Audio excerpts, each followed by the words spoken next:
Detonate the corridor! Do it now! Let this be the end of it.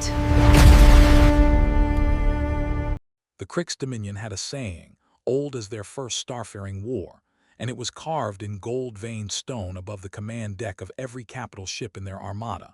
Honor is the architecture of victory. They believed it the way other species believed in gravity, not as a philosophy to be debated, but as a law of physics that simply happened to be true. War, to the Kryx, was a duel scaled up to the size of star systems. You met the enemy fleet with a fleet of your own. You did not poison wells. You did not burn the crops behind the lines. You did not, under any circumstance a sane mind could conceive of, turn a civilian colony into a weapon. That was not war. That was atrocity, and atrocity lost you the respect of the galaxy, and a dominion without respect was, in the Kryx mind, already dead. They were about to learn that the species they were invading had no such saying, and no use for one. 600 warships crossed the threshold of human space on the 14th of March, a date that would later be taught in classrooms with the same grim reverence humans once reserved for December 7th and September 11th. The Kryx called it Advent.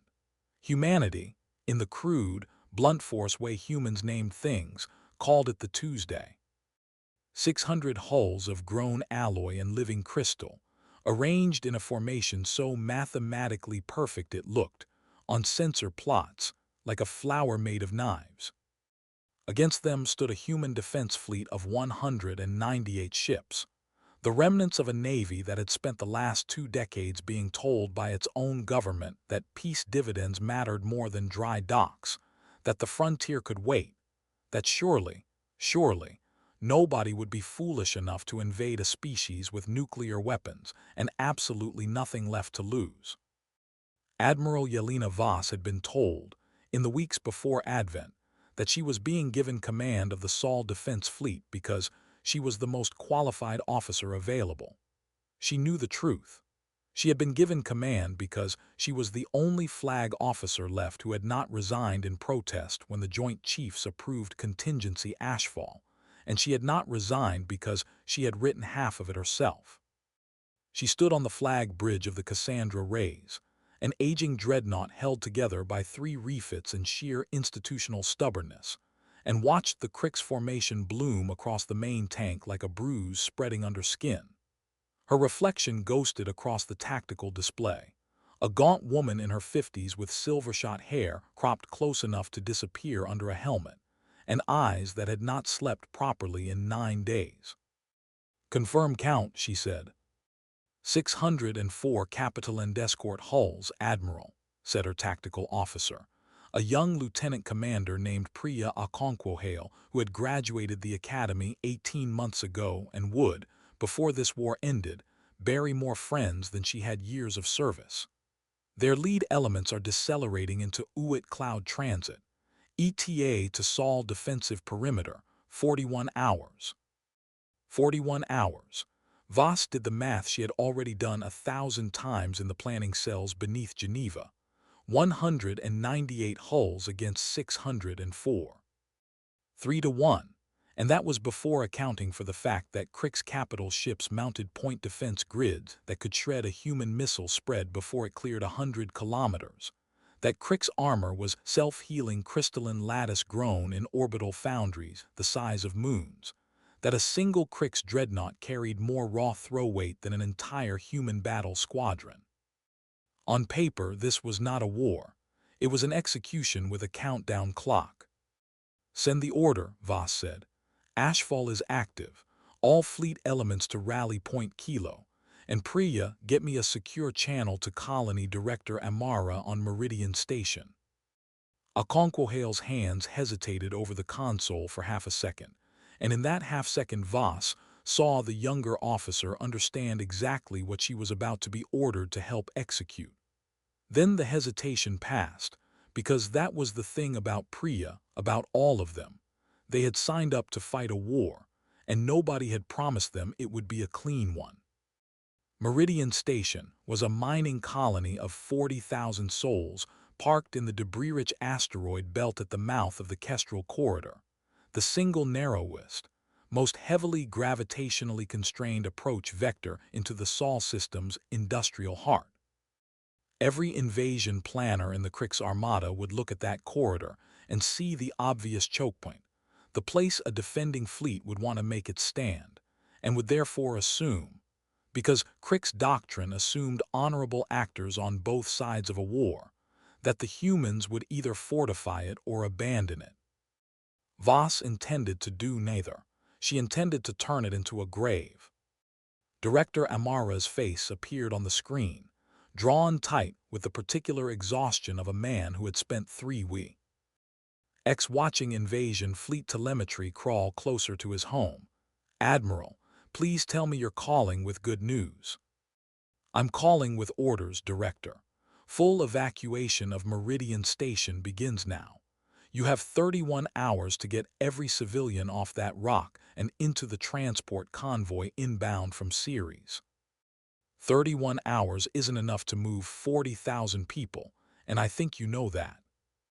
"It's enough to move the people," Voss said. "It's not enough to move the fabrication yards, the reactor cores, or the ore processing arrays, and I need those to stay exactly where they are." There was a silence on the line that had weight to it, the particular silence of a man doing arithmetic he did not want to finish. "You're going to mine my station." "I'm going to mine your asteroid field, your station, your fabrication yards, and every rock within 800,000 kilometers of the Kestrel corridor approach vector," Voss said, and she made herself say it without flinching, because flinching would not save a single one of the people who were about to die on both sides of this war, and it would not save the billions who would die if the line at Sol broke. "The Kryx are going to come through that corridor, because it's the only approach vector that doesn't cost them 3 weeks of extra transit time. And when they do, I am going to detonate 40 years of accumulated fissile stockpile inside a debris field that their sensors will read as a mining operation right up until the moment it isn't. Those are my people's homes, Admiral." "Those are my people's homes too," Voss said, and something in her voice cracked just enough to let him hear that she meant it, that this was not a woman who found the calculation easy, only a woman who had already made her peace with making it. "I am giving your 40,000 people 31 hours to live, Director, when the honest truth is that if this corridor holds because of what I'm about to do here, I am buying 200 million people in the inner system the rest of their natural lives. I don't get to choose a version of this war where nobody dies. I only get to choose how many." Amara looked at her for a long moment, and something in his expression shifted from fear into something colder and more resolved. "I'll have my people moving in 10 minutes, he said.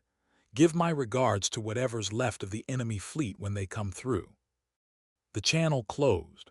Voss stood very still for 3 full seconds, the only 3 seconds of grief she was going to allow herself before the next 41 hours consumed her entirely, and then she turned back to the tank. "Priya, get fleet engineering on the line. I want every mining drone and every spare warhead in the inner system routed to Meridian, and I want it done before that convoy clears the corridor." The Kryx fleet moved with the terrible, unhurried confidence of a species that had never lost a war of conquest. Their formation commander, High Marshal Threl Cosvandrun, stood at the center of his flagship's command sphere, a vast crystalline chamber where the ship itself seemed to think alongside its crew, walls pulsing faint bioluminescent blue with the passage of computational thought, and watched the human system unfold ahead of him with something that was not quite contempt, because contempt implied the humans were worth despising, and Threl had not yet decided that they were worth anything at all. His intelligence officer, a slim, many-jointed Kryx named Selaorinth, projected the human order of battle into the air between them. 198 vessels, none of them larger than a Kryx-light cruiser, built from crude ferrous alloys instead of grown crystal, armed with chemical propellant kinetics and fission fusion warheads that any Kryx point defense grid would swat down like insects. "They are gathering at a choke point," Selaorinth reported. "The Kestrel corridor, Standard doctrine, funnel our advance into a narrow approach vector to negate our numerical advantage. Predictable, Threll said, not unkindly. There was, in fact, something he respected about it. A weaker fleet choosing the terrain that gave it the best odds was simply sound tactics, the kind any Kryx cadet would recommend in a war college simulation. Order the fleet to advance through the corridor in standard Talon formation. I want forward pickets 30 minutes ahead of the main body to confirm the approach is clear of ambush. And if it is not clear, then we will do what we always do, Sella. We will meet them honestly, and we will win because we always do. He did not say it with arrogance. He said it the way a man states that the sun will rise. The Kryx Dominion had conquered 41 star systems in 300 years of expansion, and in every single one of those campaigns, the defending species had eventually recognized the mathematics of the situation and sued for terms, usually after a demonstration bat. Sometimes after two, occasionally in the case of particularly stubborn species, after the loss of an outer colony that made the cost of continued resistance too obvious to ignore. It was, Threll believed, a merciful system. Nobody had to die in numbers beyond what was strictly necessary to establish the outcome, because the outcome was never in doubt. You fought, you demonstrated superiority, and the weaker side accepted the new reality. Honor was efficient that way. He did not yet understand that he was dealing with a species that had, less than a century earlier, been formally expelled from a fragile interstellar peace, accord by 3 separate alien coalitions for a single, damning reason recorded in the Exiled Tribunal's own transcripts. Humanity cannot be trusted to place any value above its own survival. The Kryx had heard of the exile of Earth in passing, a minor historical footnote about an unstable young species quarantined behind a containment fleet for 80 years while it fought 2 devastating civil wars and rebuilt itself from the ash of both. They had not thought to ask what kind of civilization survives being locked in a room with itself for 80 years and comes out the other side. They were about to find out. The forward pickets, a screen of 12 Kryx light cruisers, entered the Kestrel corridor at the 29-hour mark, exactly as human sensor networks had predicted, and exactly as Voss had planned around. They swept the corridor with active sensors, found the asteroid field, the abandoned mining station, the drifting hulks of 2 decommissioned ore freighters that human engineers had spent the last day and a half wiring into the most elaborate improvised weapon system in the history of the species, and reported back a single, fatal word. Clear. The problem, the specific, deliberate problem Voss had built into her trap, was that a passive nuclear device gives off almost nothing for a sensor to catch. No active emissions, no reactor signature, no telltale heat bloom. Just cold metal shells packed with enriched material, seeded through 800,000 kilometers of rock and debris that already read, to Kryx sensors, as an unremarkable industrial belt.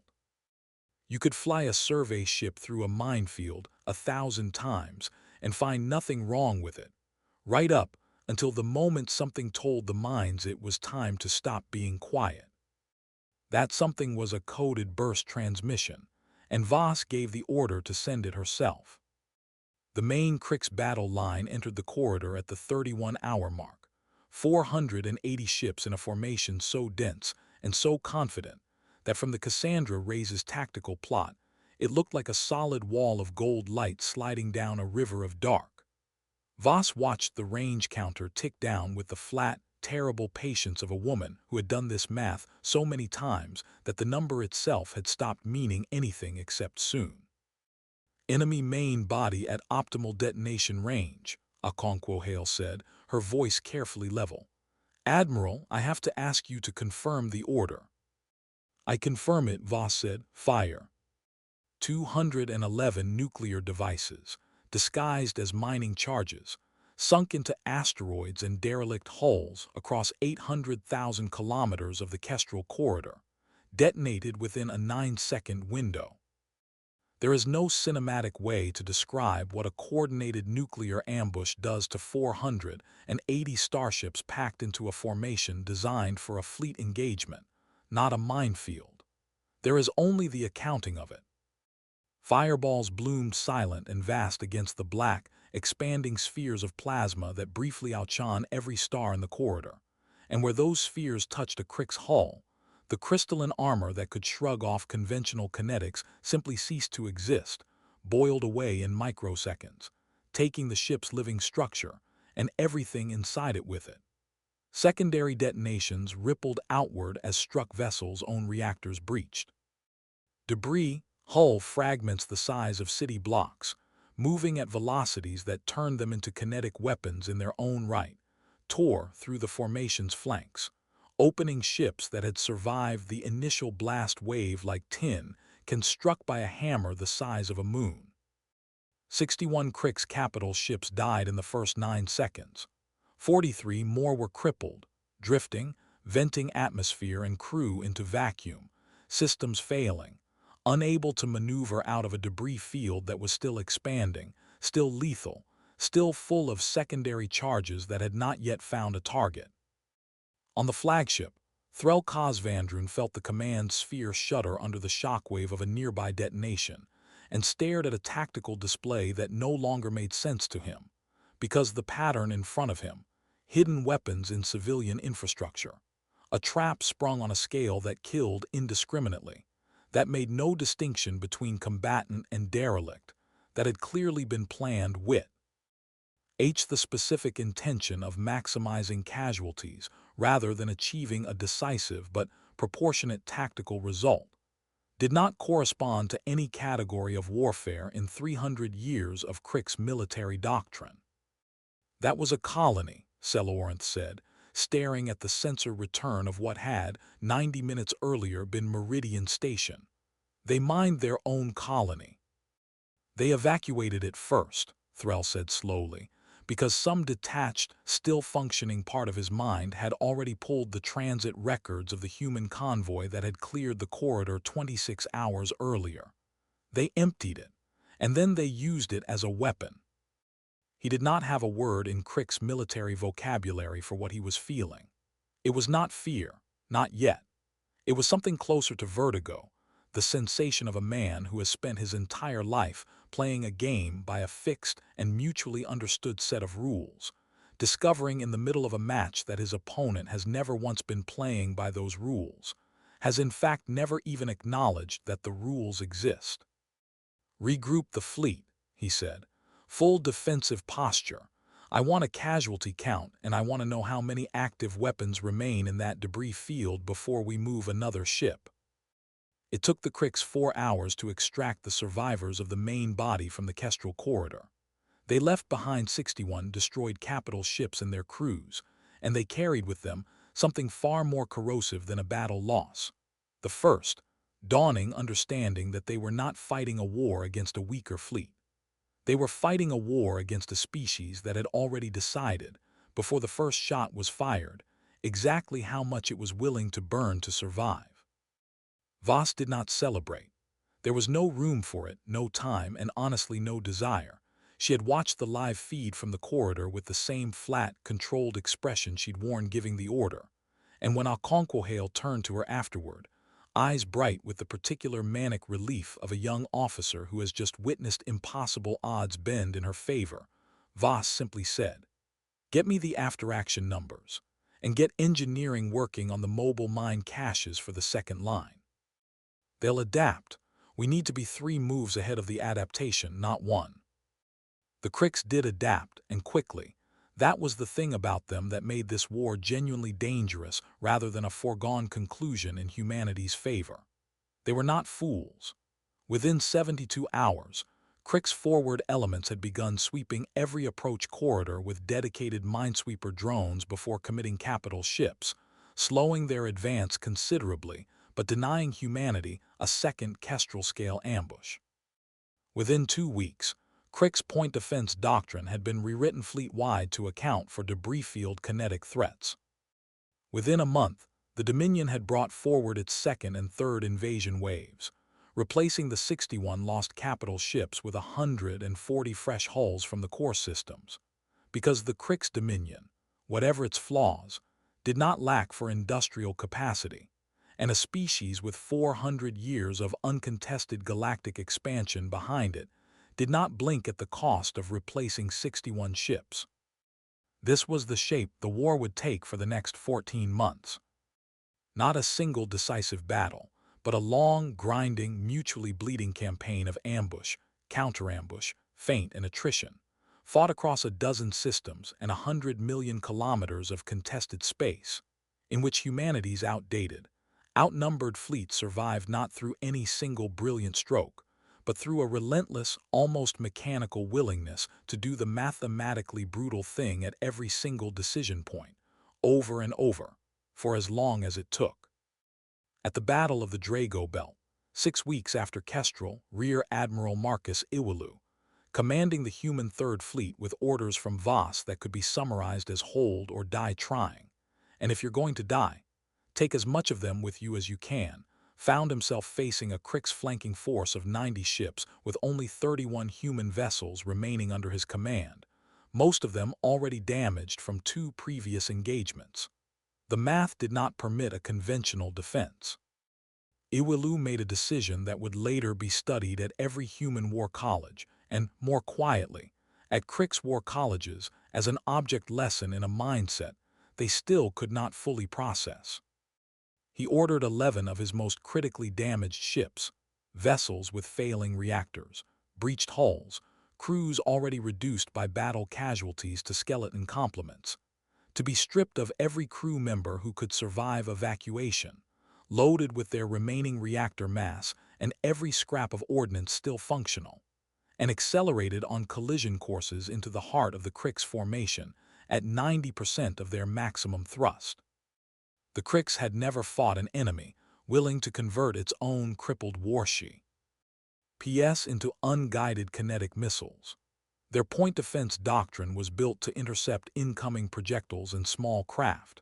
It was not built to distinguish, in the chaos of a formation-scale engagement, between a ship that was retreating and a ship that had already been evacuated, and was now simply 100,000 tons of hull mass on a terminal intercept vector, at a significant fraction of the speed of light. 4 of the 11 kinetic hulks were destroyed before impact by concentrated point defense fire.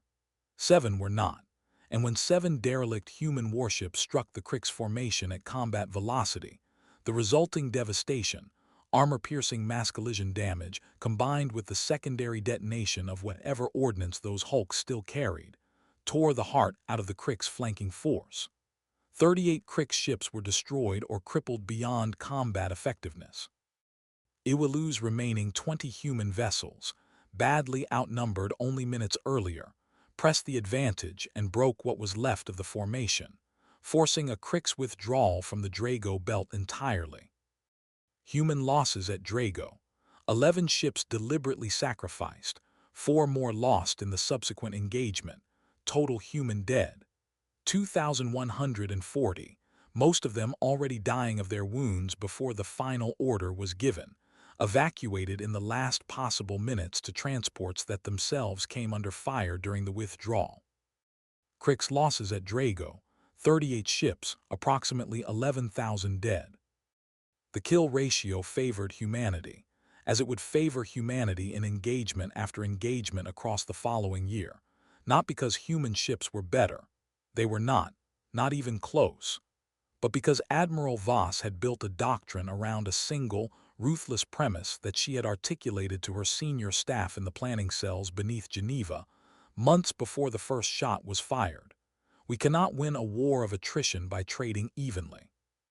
We can only win by trading badly for them and worse for us, in a ratio that eventually breaks their willingness to keep paying it.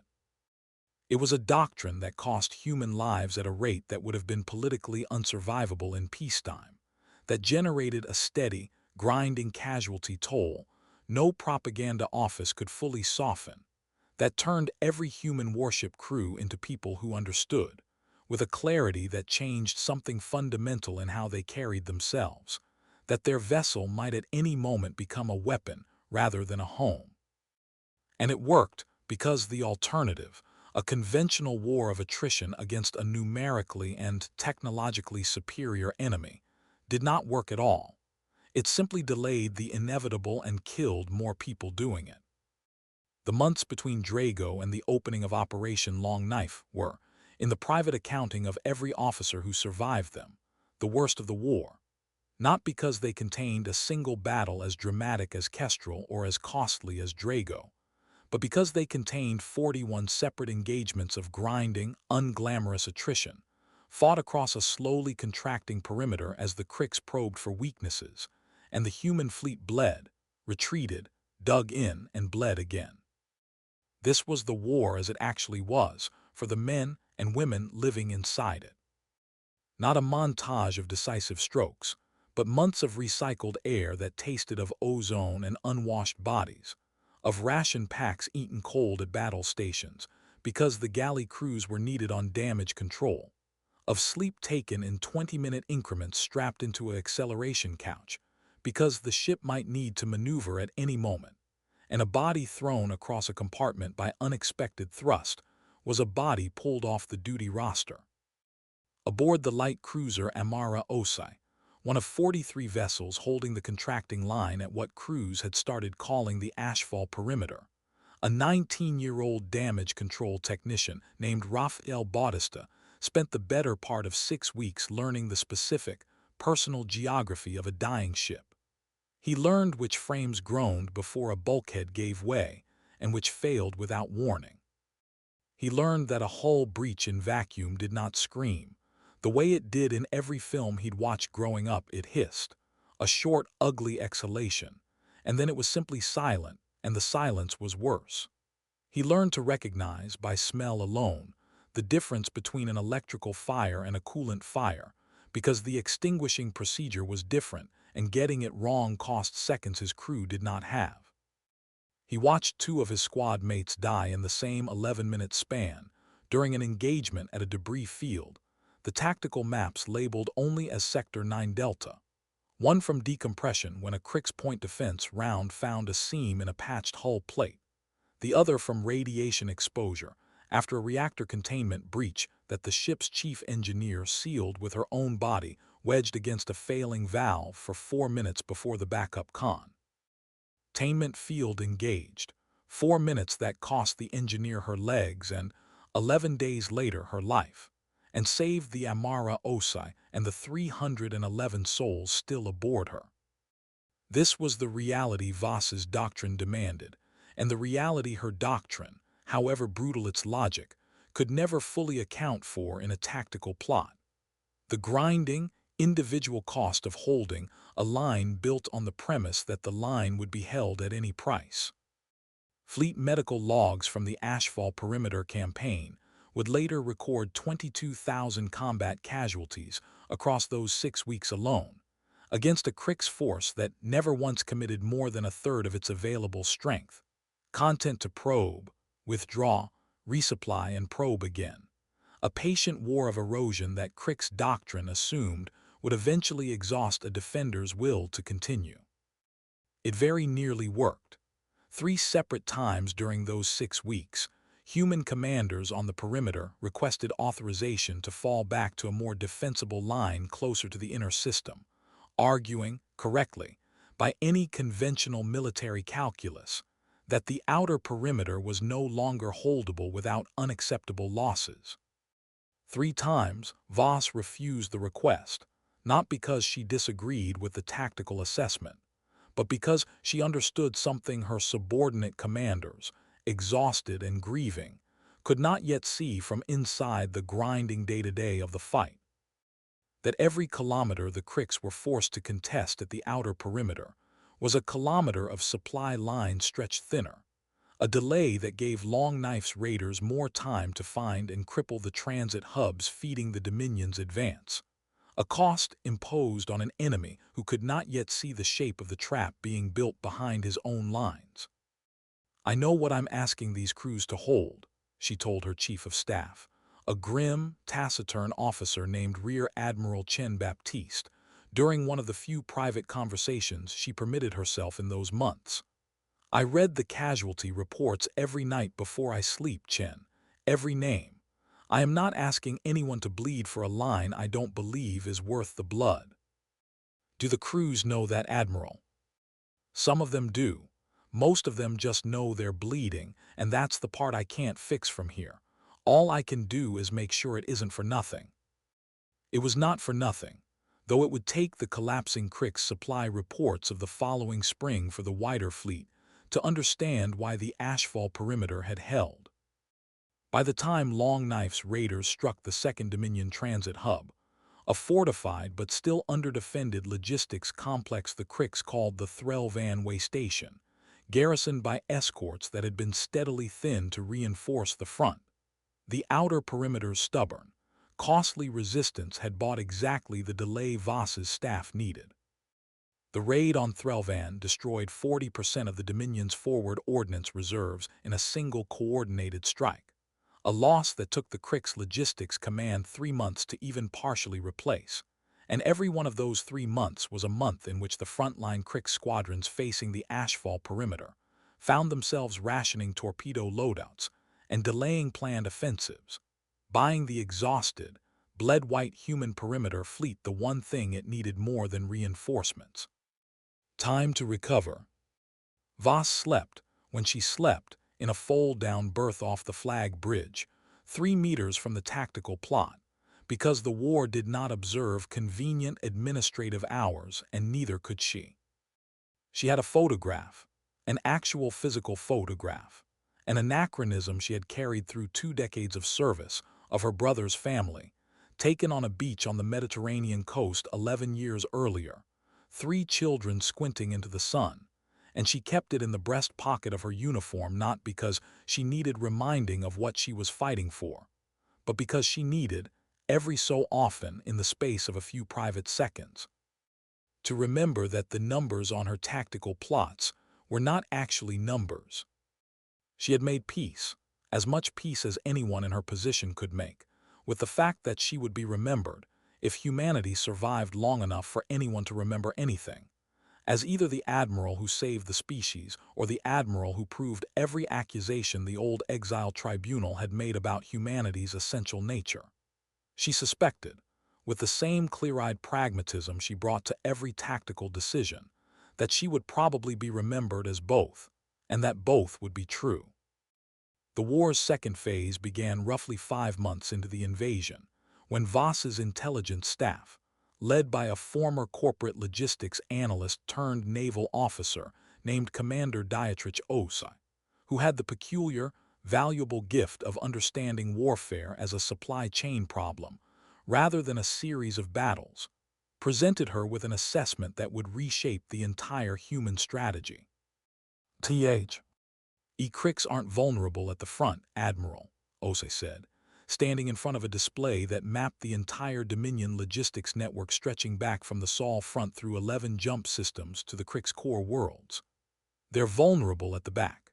Every ship in that armada, every round of ordnance, every replacement crew, every ton of reactor mass, it's all coming down a supply chain that runs through exactly 4 transit hubs before it reaches the front.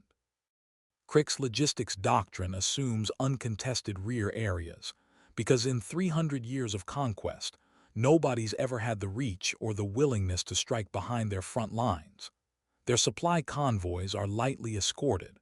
Their transit hub infrastructure is essentially undefended, because who attacks a fuel depot 4 systems behind the front? That's not how war is supposed to work, in their doctrine. Voss studied the map for a long moment. How much reach do we actually have? With the fast Raiders fleet engineering's been building off the Valkyrie-class hull, enough to hit at least 2 of those 4 hubs, maybe 3, if we accept losses we can't replace. We accept them, Voss said. Draft the operation. I want it moving in 3 weeks. Operation Long Knife, as it came to be known, marked the point in the war where humanity stopped merely surviving Kryx attacks and started actively dismantling the machinery that made those attacks possible. Fast raider squadrons, small, heavily modified strike groups built for speed and stealth rather than head-to-head combat, began slipping past the Kryx front through gaps in their patrol coverage, striking transit hubs, fuel depots, and shipyards deep in what the Dominion had always considered secure rear territory. They did not fight fair, because fighting fair against defended military targets with a fast, lightly armed raider force was a losing proposition. Instead, they hit soft targets, unescorted supply convoys, automated fabrication platforms, orbital fuel refineries, anything that fed the war machine at the front, and they hit them with a specific, deliberate cruelty calculated to maximize economic disruption rather than body count, crippling a refinery's control systems rather than destroying its habitation ring outright when the choice was available. Not from mercy, but from the cold calculation that a disabled facility that had to be defended and repaired cost the Dominion more than an obliterated one that could simply be written off and abandoned. It worked with a speed that surprised even Voss's own staff. The Kryx Dominion had never fought a war that touched its rear areas, had never built the doctrine, the escort ships, or the institutional paranoia necessary to defend a supply chain against deliberate, sustained raiding. Within 4 months of Long Knife's opening strikes, Kryx frontline squadrons began reporting ordnance shortages. Within 6 months, the flow of replacement hulls to the front had slowed by nearly a third, as shipyards diverted capacity to rear area defense and convoy escort duty they had never previously needed. The Dominion's war economy, built for 300 years around the assumption of uncontested logistics, began to seize up like an engine starved of oil.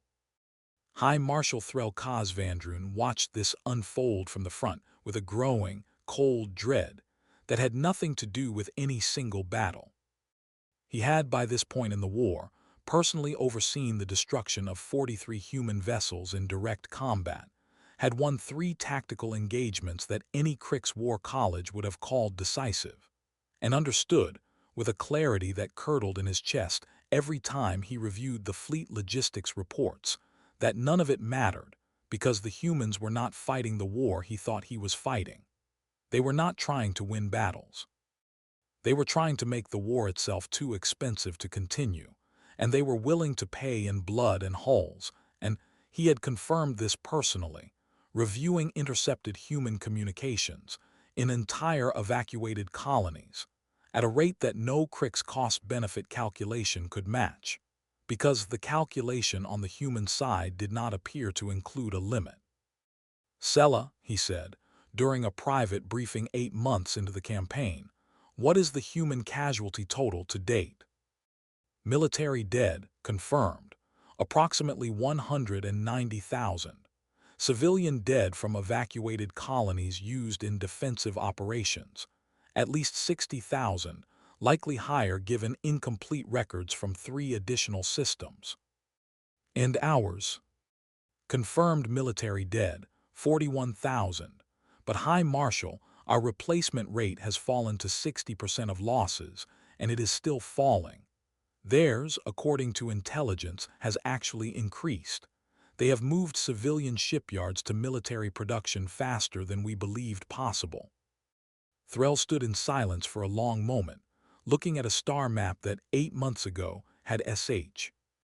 On a straightforward campaign of conquest against an outmatched species, and now showed something closer to a slow bleed with no clear endpoint.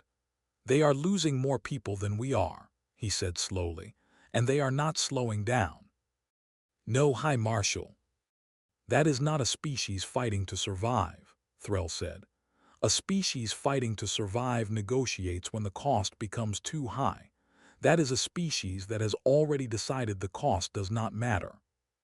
He did not sleep well after that briefing, and in the privacy of his own quarters, in a moment of vulnerability he would never have permitted himself in front of his staff, he found himself wondering, for the first time in a 300-year war of unbroken Kryx conquest, whether his species had made a catastrophic error in judgment about the nature of the enemy it had chosen to invade.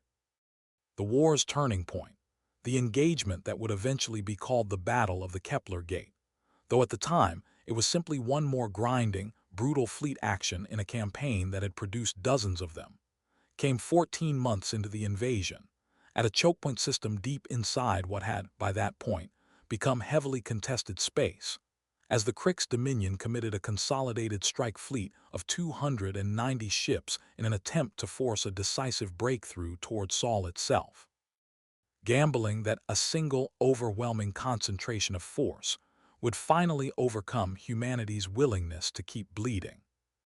Voss met them with 141 ships, all that remained of the original Sol defense fleet and its reinforcements, a fleet that had been fighting continuously for over a year, crewed increasingly by replacements pulled from merchant marine services and hastily trained reservists, flying vessels patched together from salvage and cannibalized parts, because Earth's shipyards, for all their wartime surge production, could not fully replace losses at the rate the war demanded.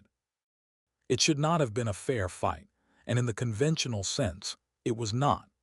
Voss lost 58 ships in the opening 6 hours of the engagement, a casualty rate that would have broken any fleet with less institutional willingness to keep fighting through catastrophic losses. The Cassandra Rays herself took 3 direct hits from Kryx capital-grade energy weapons in the second hour, losing her forward point defense grid entirely, and venting atmosphere from 4 decks before damage control crews, working in vacuum suits through debris and fire suppression foam, hauling wounded crew past bodies they did not have time to properly recover, managed to seal the breaches and keep the ship in the fight. Below decks, in the parts of the ship the tactical plot never showed, the battle looked nothing like the clean geometric vectors sliding across Voss's display. It looked like Petty Officer Second Class Dana Marchetti, 26 years old, hauling a fire hose through a corridor lit only by the strobing red of emergency lighting and the orange bloom of burning insulation, while the deck bucked under her boots hard enough to throw her into a bulkhead twice in 90 seconds. It looked like a medical bay with standing room only, wounded stacked 2 to a gurney because there weren't enough gurneys, a surgeon working a compound fracture with a headlamp, because the main lighting had failed on that deck and wouldn't be restored for another 40 minutes. It looked like the gunnery crews on the Rays' remaining point defense batteries, cycling rounds by hand because the autoloaders on 2 of the 4 surviving mounts had jammed under battle damage, their gloves scorched through from handling shell casings straight off the feed line, screaming target callouts over a comm channel choked with static, and the far-off thunder of secondary explosions 3 decks up.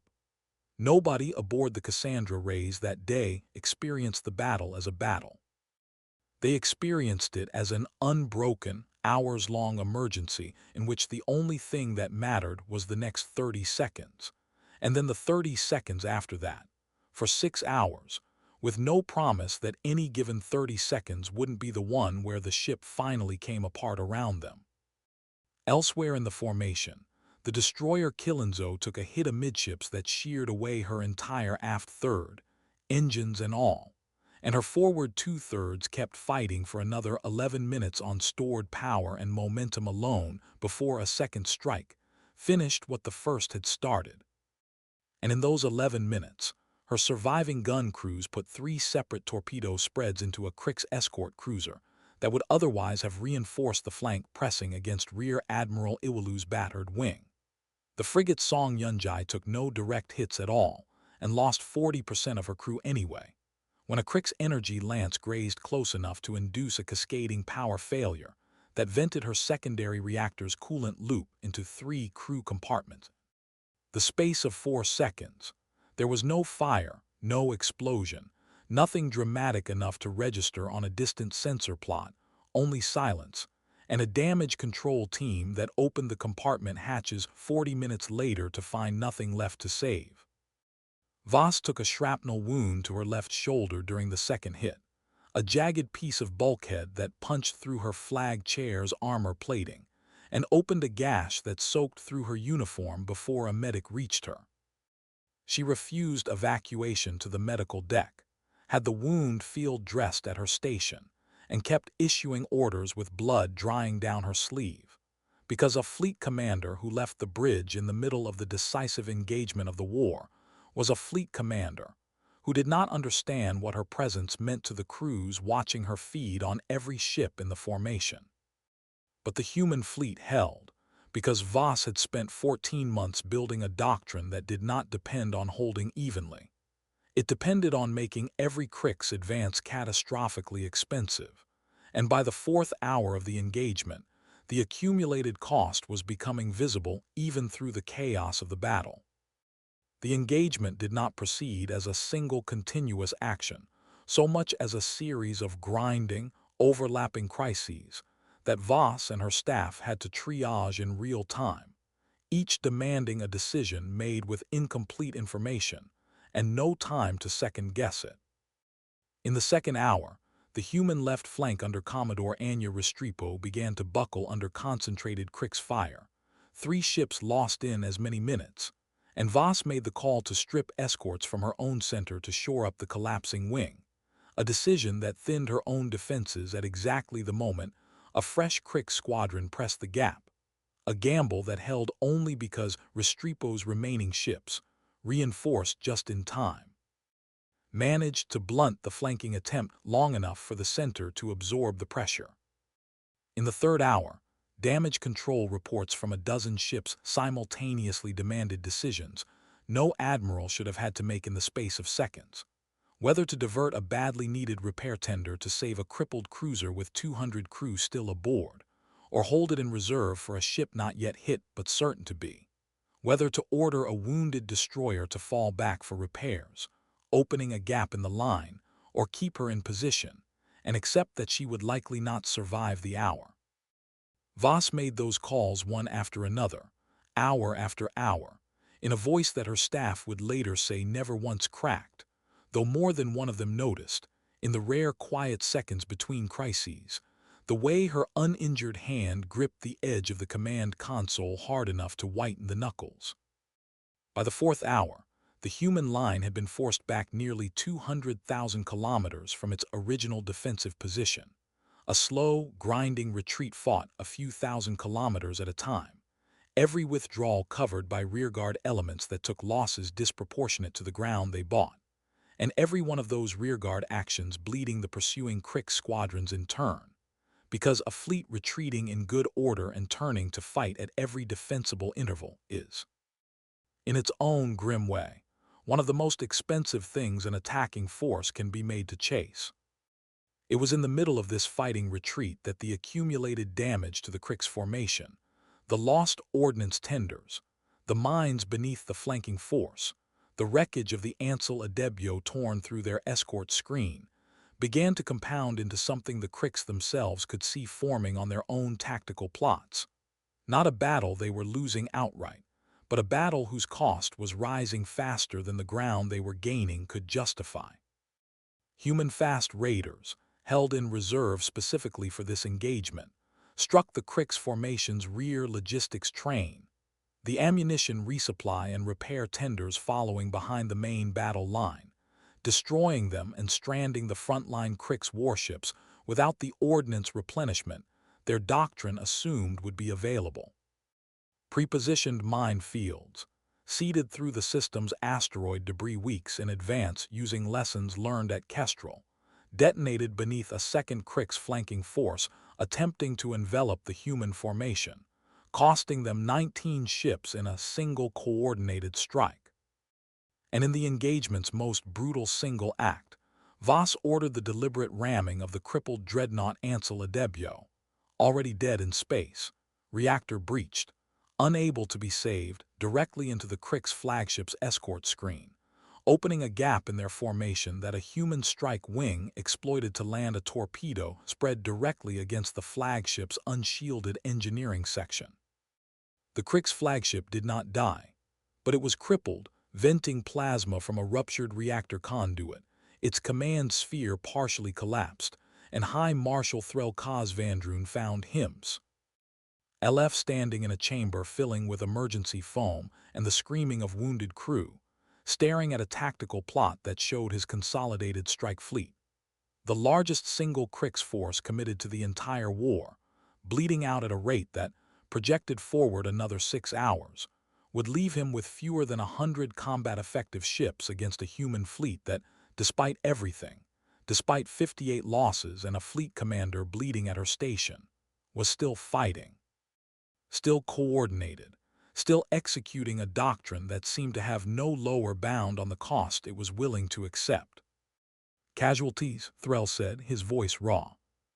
91 ships destroyed, 44 crippled beyond immediate repair capability, Selorinth reported, and there was something in the intelligence officer's voice that Threll had never heard before in 300 years of Kryx military tradition, something that, in a human, would have been called fear.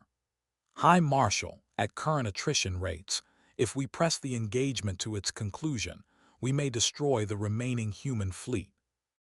But we will not have a fleet left afterward capable of holding this position, let alone continuing the advance to Sol. Threll stood in the wreckage of his own command sphere and made himself look, honestly and completely, at what 14 months of war against this species had actually cost, and what it would cost to finish. 61 ships at Kestrel, 38 at Drago, dozens more in 100 smaller engagements he could no longer keep straight in his memory, 91 more in the last 6 hours alone. A supply chain in ruins behind him, a war economy straining under the weight of losses no Kryx campaign had ever demanded before, and in front of him, still, impossibly, a human fleet that kept fighting, kept adapting, kept finding new and increasingly terrible ways to make every single Kryx advance cost more than the last one a fleet commanded. He now understood with total clarity, by someone who had decided at the very outset of this war, that there was no cost too high to pay. No line she would not cross, no asset, not a colony, not a crippled ship full of her own wounded, not her own life, that she would not spend if the arithmetic demanded it. He thought of the exile records his intelligence staff had eventually located and translated, the ancient tribunal transcript that had quarantined this species behind a containment fleet for 80 years, and the single line that had stood out to him when he first read it, months ago, as an interesting historical curiosity rather than a warning.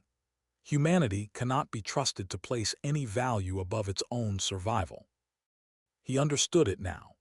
Not as an abstract judgment about an unstable species, but as a plain, literal description of the thing he was fighting, a species that had looked at its own near annihilation and drawn from it not caution, not restraint, but the opposite, a permanent, bone-deep conviction that survival justified any cost, and had then spent 80 years building a civilization, and when the time came, a navy, around that conviction. "Order the fleet to disengage," Threll said quietly. "High Marshal, we could still." "I am not asking whether we could win this engagement, Sela. I am asking what is left of the Dominion's war-making capacity if we do.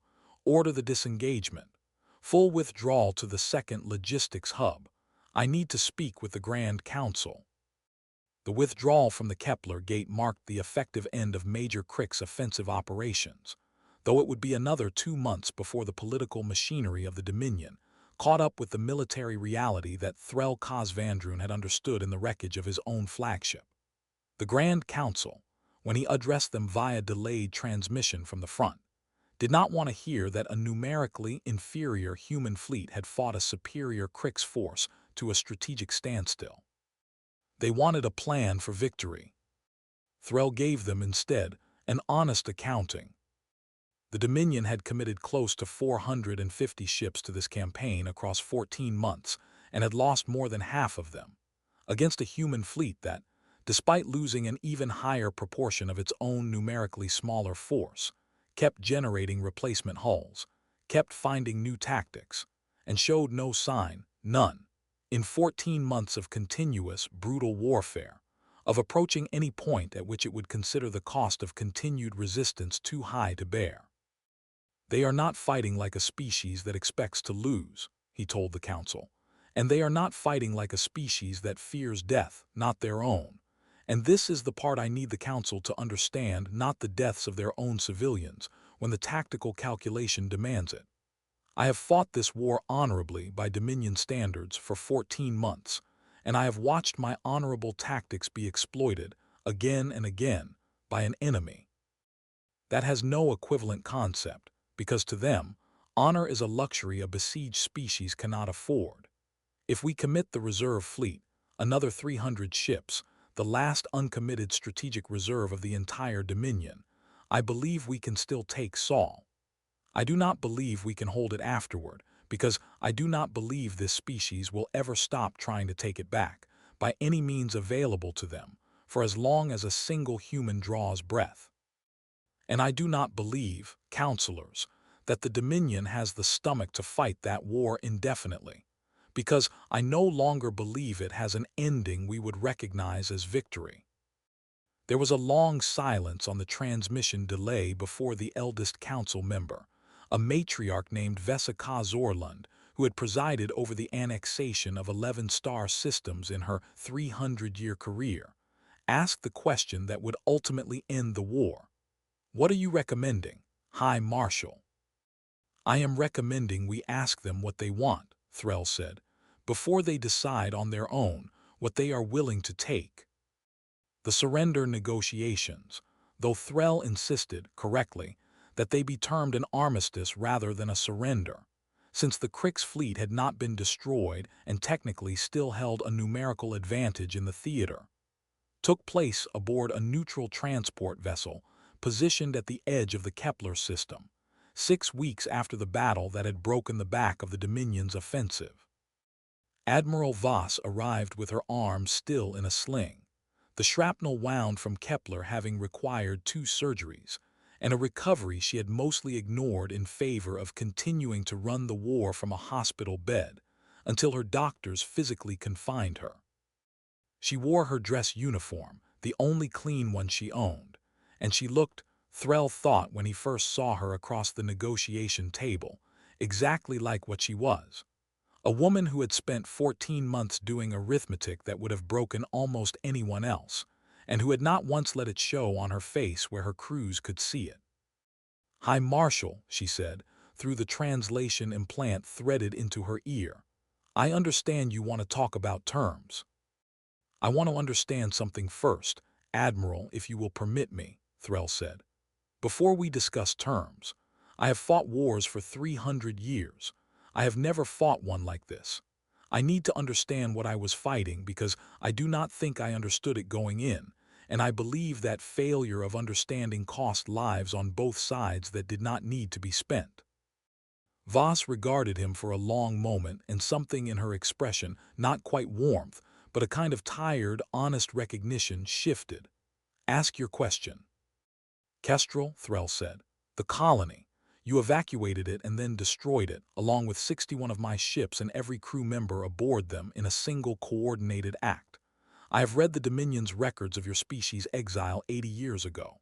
I understand, intellectually, that you are a people who has decided survival justifies any cost. What I do not understand, what I need to understand is whether you would have done it again, if Kestrel had failed.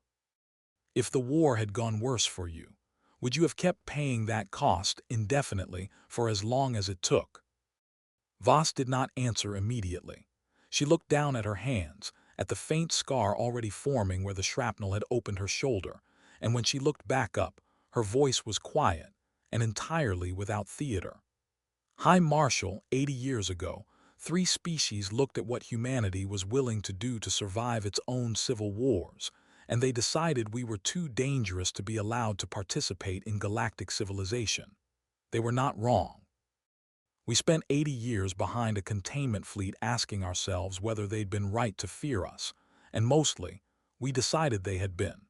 And then you brought 600 warships into our system and told us, in effect, that we could either accept extinction or become, once again, exactly the kind of species that terrified those first 3 coalitions badly enough to lock us away for 80 years.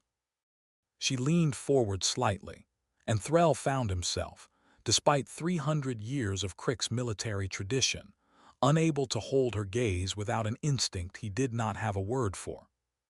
So yes, High Marshal, I would have done it again. I would have sacrificed 100 kestrels if that was what the arithmetic demanded, because I was never fighting a war to preserve my honor or my doctrine or my species' reputation among the stars. I was fighting a war to make sure my species got to keep existing, and I had already decided, before the first ship of your armada crossed into our system, that there was no version of that goal I valued less than every other cost this war could impose. That is what your High Marshal needs to understand about what he was fighting, and what every species that comes after you needs to. Understand, too, we are not dangerous because we are strong. Your Dominion is far stronger than we are, ship for ship, and we both know it. We are dangerous because we have already decided how far we are willing to go, and we decided it a long time before you arrived, and nothing that happens in this war, or the next one, or the one after that, is going to change our answer. The silence that followed stretched long enough that Celeorinth, seated beside Threll, finally spoke, her voice quieter than Threll had ever heard it.